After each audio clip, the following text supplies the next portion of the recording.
Rai absent. Next speaker is S.R. Balasubramaniam.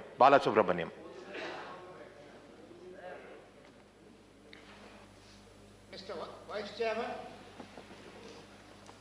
the Union Budget 2021-22. Many welcome future initiatives and schemes for Tamil Nadu. Our Chief Minister Edappadi Palaniswamy, while welcoming the Centre's assurances, thanked the Union Finance Minister for announcing the over rupees 1 lakh crore allocation for development of 3,500 kilometers highways in Tamil Nadu, including crucial stretches of Madurai and Kollam and Chittoor and Thatchur corridor. And he has promised that the state government would expedite steps to complete these works. The Chief Minister has also thanked the Centre for schemes including funds to modernize the fishing harbour in Chennai, setting up of a seaweed park, and approval of allocation for the second phase of Chennai Metro Rail project. He has demanded that 2 of the 7 textile parks be set up in Tamil Nadu. The Chief Minister has expressed his happiness for the announcement of central support for a world-class fintech hub at the GIFT IFSC, and also urged the centre to announce a scheme to establish an international financial institution in Tamil Nadu to facilitate the implementation of the Financial City project of the state government. Sir, during the past few years, the excise duty on petrol and diesel had been reduced while the cess has been spiking. In this backdrop, a further reduction in excise duty and a hike in cess will affect the financial position of all states. Accepting the state government's request, the centre should restore the previous position. Referring to the ₹63,246 crore funding of Chennai Metro Phase 2, the CM has also urged the centre to expeditiously allocate 50% of the counterpart fund immediately so that the project could be executed at a faster pace. I urge the centre to approve Metrolite Metro News systems for Coimbatore and Madurai. I welcome the announcement on launching of a new scheme to support augmentation of public transport services, that the funding should be extended in a way that would benefit the Tamil Nadu State Transport Corporations as well. The allocation of ₹35,000 crore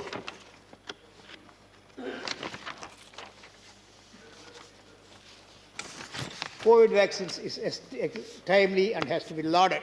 I urge the centre to hike the assistance to Tamil Nadu for containing the corona infection in the best possible way. I also urge the centre to extend a financial assistance to modernize smaller fishing harbours in the state, in line with one in Chennai.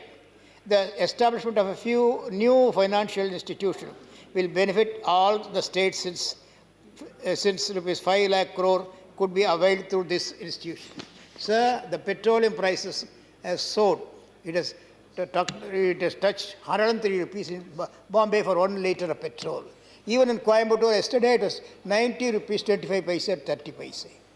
Diesel also is costing about ₹83.20.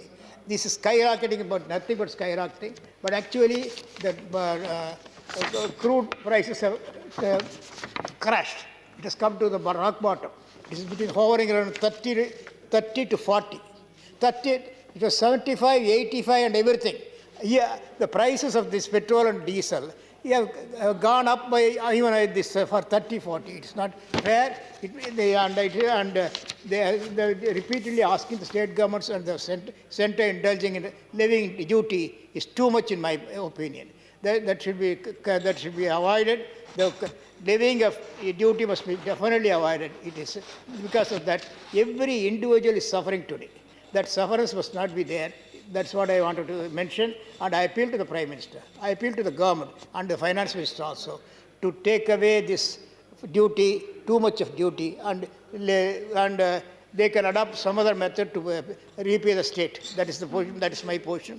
Sir, our Honourable Deputy Chief Minister O. Pannirselvam put forth a slew of demands allowing states to borrow up to 5% of GDP. No abrupt fiscal correction during 2021-22 discussions on continuance of the compensation mechanism, and developing further taxation powers on states, permission and fund allocation for water resources, augmentation projects, early dismissal of pending dues to the state, etc. Though the early signs of economic revival are apparent, the financial situation of the state governments would take more time to recover. Hence, no abrupt fiscal correction should be attempted during 2021-22. The transition back to fiscal targets should be through a gradual path of 2 or 3 years. The viability of using all measures to support growth, including the escape clause in the fiscal responsibility and budget management, to permit the Reserve Bank of India to subscribe to the central government's loans, should be explicitly placed on the table for consideration. This will give confidence that the government will do whatever it takes to sustain growth. Sir, state governments had given up their autonomy and their main source of revenue based on an assurance that the transition to the GST regime would be revenue neutral in the long run. The expectations of revenue growth with the implementation of GST have been belied. The reasons for this tepid revenue growth have to be analyzed in detail. Alternatives including maintenance of the compensation for gas mechanism and devolving further taxation powers on our states will have to be discussed in the GST Council in order to ensure that states are not put to hardship in 2022-23. This very crucial issue should be addressed urgently to ensure that the interests of the states are not affected.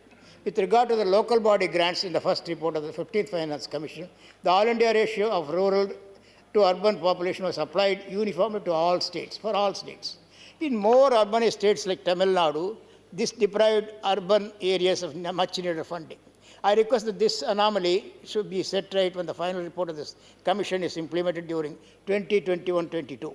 Besides, no further conditions should be imposed by the Centre for the release of grants recommended by the Finance Commission to ensure that the states receive their full share of the grants on time. Tamil Nadu is yet to receive grants of rupees 2,577.98 crore recommended by the 14th Finance Commission for rural and urban local bodies. In fact, performance grants recommended by the 14th Finance Commission have not been released in the last 3 years to any state.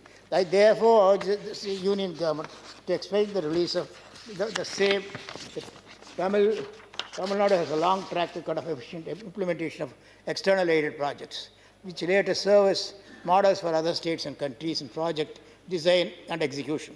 Now the Union Finance Ministry intends to approve only one externally aided project per agency per state in a year.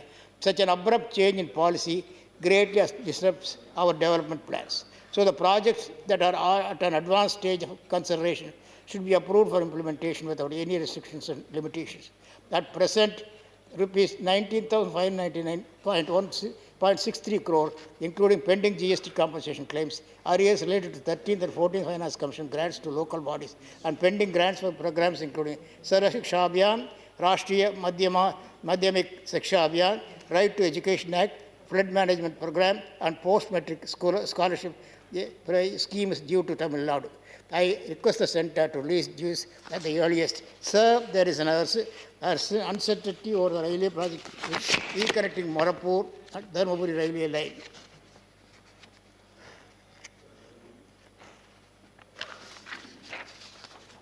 Needs to be expedited. The establishment of All India Institute of Medical Sciences at Topur needs to be speeded up since the inauguration was done 2 years back. I thank the Honorable Finance Minister for providing full support of the projects requested by Government of Tamil Nadu. Thank you. Thank you, Mr. Balasubramaniam. The next speaker is Dr. Amar Patnaik. Thank you.